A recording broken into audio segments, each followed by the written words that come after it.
হরে কৃষ্ণ। ভাগবত কথামৃতে সকলকে জানাই স্বাগত। ভাগবত কথামৃত যদি আপনাদের ভালো লাগে তাহলে অবশ্যই চ্যানেলটি সাবস্ক্রাইব করে দেবেন। ভিডিওটি স্কিপ না করে পুরোটা শুনুন, আশা করি ভালো লাগবে। হরে কৃষ্ণ, হরি বল। জানিত আজ 5 তারিখ ডিসেম্বর 2025 শুক্রবার। প্রতিদিন অনলাইন সৎসঙ্গ শুরু করার আগে আমি আমার গুরুপাদ পদ্মের শ্রীচরণ কি ভক্তি প্রার্থনা করি। ভক্তি সিদ্ধান্ত শশী ঠাকুর প্রভুপাদের শ্রীচরণান থেকে শতকোটি ভক্তিপূর্ণ প্রণাম জানাই। শ্রী শ্রী শ্যামদাস বাবার চরণে দণ্ডবত প্রণাম এবং গৌরাঙ্গ পরিবারের সকল ভক্তকে জানাই দণ্ডবত প্রণাম। সকলের কাছে আমি কৃপা এবং আশীর্বাদ প্রার্থনা করছি।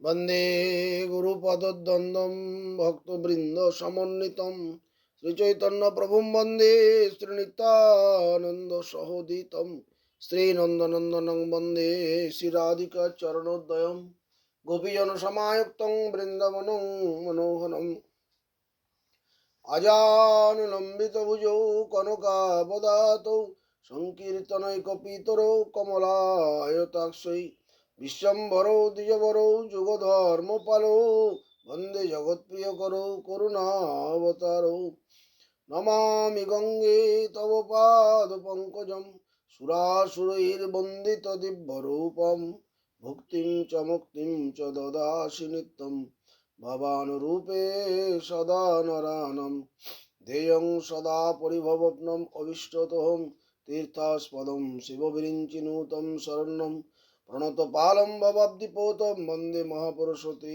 চরণারবিন্দম ভাগীশযস্য বদনে লক্ষ্মীর্যস্য চ বক্ষসি যস্যস্তে হৃদয় সংবিত্তম নৃসিংহমহং ভজে গঙ্গাতরঙ্গ রমণীয় জটা কলাপম গৌরী নিরন্তর বিভূষিত বাম ভাগম নারায়ণ প্রিয় মনঙ্গমদাপহারম বারাণসী পুরপতি ভজ বিশ্বনাথম শ্রীকৃষ্ণ চৈতন্য প্রভু নিত্যানন্দ শ্রী অদ্বৈত গদাধর শিবাসাদি গৌর ভক্ত বৃন্দ জয় রূপ সনাতন ভট্ট রঘুনাথ শ্রীজীব গোপাল ভট্ট দাস রঘুনাথ নারায়ণ নমস্কৃত্যং নরং চৈব নরোত্তমং দেবীং সরস্বতীং ব্যাসং ততো জয়মুদীরয়ে। ওম হরে কৃষ্ণ কৃষ্ণ কৃষ্ণ হরে হরে হরে রাম রাম রাম হরে হরে। হরিগোষ্ঠীপতি ভক্তি সিদ্ধান্ত সরস্বতী ঠাকুর প্রভুপাদ পরমহংস জগৎগুরু জানিয়েছেন যে গীতায় ভগবান বলেছেন বর্ণাশ্রম চাতুর্বর্ণং ময়া সৃষ্টং গুণ কর্ম বিভাগস তস্য কর্তরমেব কর্তরম অব্যয়ম। বলছেন 4টে বর্ণ বিভাগ আমি সৃষ্টি করেছি, এটা জীবের কর্ম অনুসারে। চাতুর্বর্ণ 4টে বর্ণ সৃষ্টি করেছি, সেই সৃষ্টিটা আমারই সৃষ্টি। মায়া সৃষ্টং মানে আমার সৃষ্টি, গুণ এবং কর্ম অনুসারে আমি 4টি বর্ণ বিভাগ সৃষ্টি করেছি।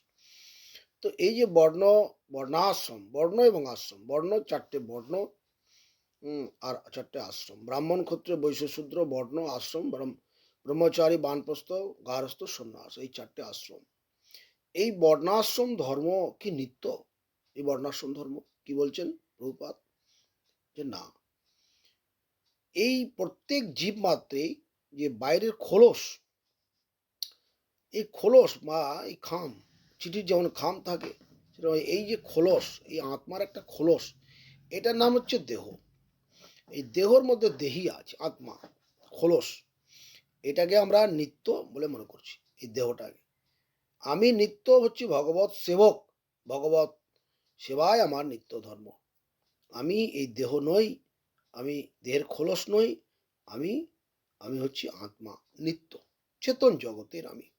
আমি অচিত জগতের নই, আমি জড় জগতের নই, আমি চেতন জগতের। তাই আমার ধর্মটা হচ্ছে নিত্য, আমার ধর্ম নিত্য। ধর্মটা কি? ধর্মং তু সাক্ষাৎ ভগবত প্রণীতম, গীতায় বলেছেন। আমি বর্ণী এবং আশ্রম নই, সুতরাং বর্ণাশ্রম ধর্ম কি করে হবে? আমি তো বর্ণাশ্রম নই, আমি তো নিত্য আত্মা, তাহলে বর্ণাশ্রম ধর্মটা আমার নিত্য কি করে হলো? বর্ণাশ্রম ধর্মটা নিত্য নয়। বর্ণ আশ্রম ধর্ম পালিত হলে ইহলোক পরলোকের সুবিধা হয়। দেহ থাকা, বর্ণাশ্রম ধর ইহা এটা ঐহিক মঙ্গলের উপযোগী। কিন্তু চতুর্দশ ঔপাধিক স্থিতিতে এর আবশ্যকতা আছে, কিন্তু আহ, এর উপকারিতা নাই। চৈতন্যদেব তাই বললেন যে আমি ব্রাহ্মণ নই, আমি ক্ষুদ্র, আমি ক্ষত্রিয় নই, আমি বৈশ্য নই, শূদ্র নই, আমি ব্রহ্মচারী নই, আমি গৃহস্থ নই, বানপ্রস্থ নই, আমি সন্ন্যাসীও নই। মহাপ্রভু বললেন। তাহলে আমরা তো এগুলো এগুলো উপাধি, এগুলো সব উপাধি। হ্যাঁ, তাই বলছেন যে ভগবানের সহিত আমার সম্বন্ধ, আমার সঙ্গে আর কারোর সম্বন্ধ নাই, আমার সঙ্গে একমাত্র ভগবানের সম্বন্ধ রয়েছে। তাই ভগবানকে যদি না বলা যায় তাহলে সুবিধা, আর ভগবানকে ভুললে আমার যত অসুবিধা আসবে। তাই ভগবান চেতন, জীব চেতন, ভগবানও চেতন, জীবও চেতন, আর জীব ভগবানের অংশ।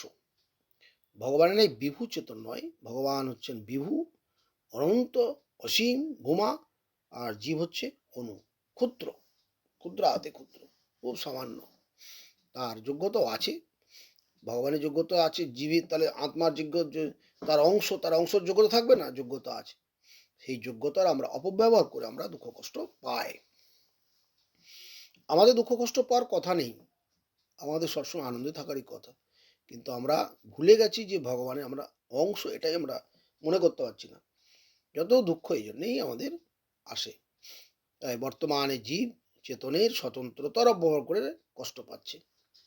ভগবত সেবা থেকে বিচ্যুত হয়ে আমাদের দুর্গতি, আমরা ভগবান থেকে ডিটাচ হয়ে গেছি, ভগবান থেকে দূরে সরে গেছি, ওই জন্য আমাদের এই দুর্গতি। আমরা যত ভগবানের সঙ্গ সান্নিধ্য করবো, সৎসঙ্গ করব, সাধু সঙ্গ করব, ভগবানকে তো আমরা সম্বন্ধ জ্ঞান করে আমরা বুঝতে পারবো না।